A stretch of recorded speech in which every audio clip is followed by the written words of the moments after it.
Les populations de bovins domestiques en Afrique de l'Ouest sont essentiellement de deux sous-espèces, notamment les zébus et les taureaux. Les zébus prédominants dans le nord sec sont sensibles à la trypanosomose et d'autres maladies transmises par les tiques. Les taureaux, quant à eux, forment la majorité des troupeaux dans les zones méridionales et plus humides qui sont infestés de mouches ZZ, vecteurs de la trypanosomose. La migration vers le sud des troupeaux de zébus non trypanotolérants à la recherche de pâturage et les actions anciennes d'éleveurs nomades du Sahel menacent l'intégrité génétique des taureaux Sambos de l'Afrique de l'Ouest. C'est justement les caractéristiques donc, de ces races bovines trypanotolérantes. Donc je vais voir déjà du point de vue morphologique. Alors donc ce sont des races qui sont Sambos, qui sont de très petits formats et dont la productivité, que ce soit laitière ou bouchère, est très faible. Ces races-là sont aujourd'hui délaissées par les populations et on rencontre de plus en plus de croisements, et ce qui fait que ces races sont aujourd'hui menacées d'extinction. Alors que ces races constituent un trésor pour nous parce qu'elles arrivent donc à résister naturellement contre les trypanosomoses animales africaines. Donc voilà pourquoi nous avons conçu ce projet avec pour objectif de valoriser et de conserver ces races bovines trypanotolérantes dans notre sous-région africaine. Conscient de cette menace de disparition des troupeaux de bovins, le CORAF WECARD a mis en œuvre un projet dénommé l'introgression de bétail de zébus sahéliens dans la population de taureaux bos trypanotolérants en Afrique de l'Ouest.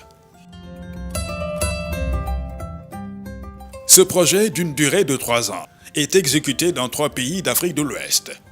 Le Burkina Faso à travers l'INERA, le Bénin grâce à l'INRAB et le Mali, l'IPER-IFRA, avec l'implication de CERIDA, une organisation espagnole. Il est coordonné par le Centre de recherche international africain, CIRDES, au Burkina Faso, et le projet de gestion du bétail endémique en Afrique de l'Ouest, Projet B. Le projet a noté la participation active des organisations gouvernementales, des ONG, des associations d'éleveurs dans la formulation, la mise en œuvre et la diffusion des résultats du projet. Le projet en tant que tel n'a pas pour objectif de lutter contre la maladie. C'est pour établir une situation de base, un diagnostic qu'on veut faire pour savoir quelles sont les races qui résistent à la maladie et les races qui sont sensibles. Et à partir de là, on va proposer des stratégies maintenant de gestion de cette maladie. L'objectif général, c'est de pouvoir proposer des stratégies de meilleure gestion du troupeau. Surtout au niveau des métissages, c'est extrêmement important parce qu'on assiste à une dilution de nos races. Comme je dis, les races trypanotolérantes ont une caractéristique importante, c'est la résistance à la maladie.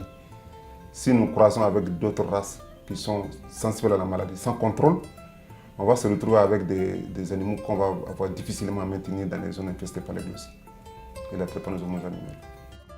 Les pertes économiques annuelles liées à la trypanosomose dans l'industrie de l'élevage sont évaluées à 50 milliards de dollars en Afrique. Par conséquent, elle est considérée comme l'une des causes profondes de la faim et de la pauvreté dans la plupart des pays d'Afrique subsaharienne. Pour toutes ces raisons, la possibilité d'utiliser et de conserver le bétail trypanotolérant est un élément clé dans la réduction de la pauvreté dans les pays en Afrique de l'Ouest. Cette exploitation familiale est une exploitation que le chef de famille est à la retraite. Donc avant, pour qu'il arrive à subvenir à ses besoins, il fallait toujours vendre les animaux. Mais grâce à la formation tenue par l'introgression et grâce au prélèvement des sangs de ces animaux, il s'est assuré qu'il a des animaux de qualité et qu'il a des techniques qui lui permettent de mieux alimenter ces animaux. Aujourd'hui, lui, avant, il amenait au moins 15 à 20 litres de lait au niveau de la laiterie, mais aujourd'hui, il envoie plus de 70 litres, qui lui permet d'avoir mensuellement plus de 350 000 francs en espèces au niveau des unités de transformation. Tous ceux qui avaient laissé les animaux, qui pas tourner revenir, ils ont commencé à vouloir faire la sédentarisation à travers les pilotes, l'exemple qu'ils ont vu, à travers l'exemple qu'ils ont vu pour ce qui est des éleveurs pilotes, parce que les animaux sont là sur place, il y a un suivi qui est là et ils arrivent à produire efficacement. Donc concrètement, ça a été un plus. Et aujourd'hui, nous sommes en train toujours de rechercher vraiment ces opportunités à travers le projet à savoir les formations et l'accompagnement pour vraiment essayer de combler vraiment les questions de déficit qui peuvent vraiment se trouver pour que ce soit des éleveurs pilotes dignes du nom, engagés à faire le travail. Avec le précieux concours financier du Fonds fiduciaire multibailleur MDTF, d'un coût total de 650 000 $ américains, ce projet a permis de réaliser des résultats hautement appréciés.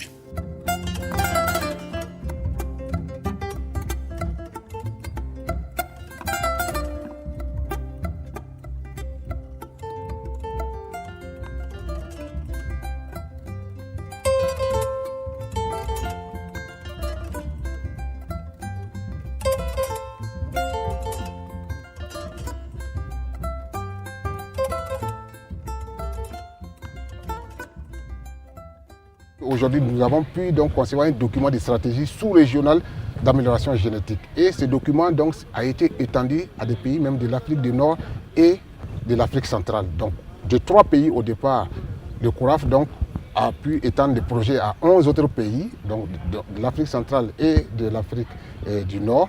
Et le document aujourd'hui concerne toute cette région de l'Afrique. Et très prochainement, nous allons organiser un atelier pour valider ce document qui sera mis à la disposition des différents pays et qui sera également mis à la disposition des communautés économiques régionales. Le volet renforcement des capacités n'est pas en reste. 452 bénéficiaires de projets dans les 3 pays d'intervention ont reçu des formations de courte durée sur les gestions de races.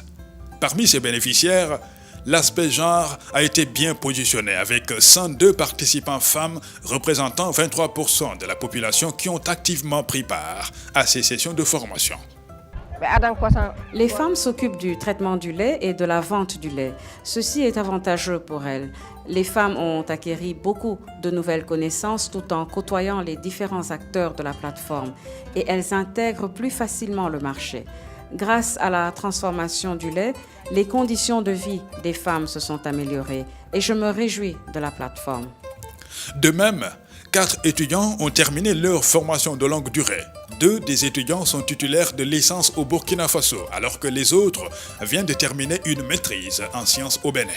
Au terme de notre session de formation, nous avons acquis des connaissances sur la caractérisation morphologique et morphobiométrique des races bovines locales. À travers ces caractérisations, nous avons fait des mensurations corporelles et au niveau de la tête pour caractériser, avoir une idée des races locales au Burkina Faso et des races croisées, c'est-à-dire les races européennes au sein de la localité. Pendant la formation, nous avons eu à visiter des fermes pour pouvoir avoir leur niveau de système, le système élaboré. Maintenant, à l'issue de cela, nous pouvons amener, ça veut dire apporter notre connaissance pour pouvoir améliorer les races et puis le système également. Certaines pratiques d'élevage rationnel permettant aux agriculteurs pauvres en ressources d'avoir le réflexe d'une gestion durable du bétail trypanotolérant ont été vulgarisées. D'ailleurs, un article scientifique a été soumis à la revue Santé animale tropicale et de la production.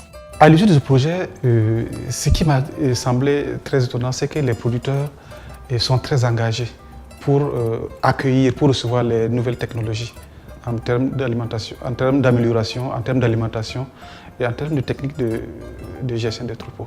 J'ai vu également qu'on avait beaucoup à apprendre d'eux.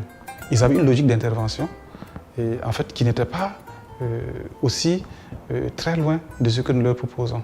C'est une question d'agencement en fait des idées, c'est une question d'organisation.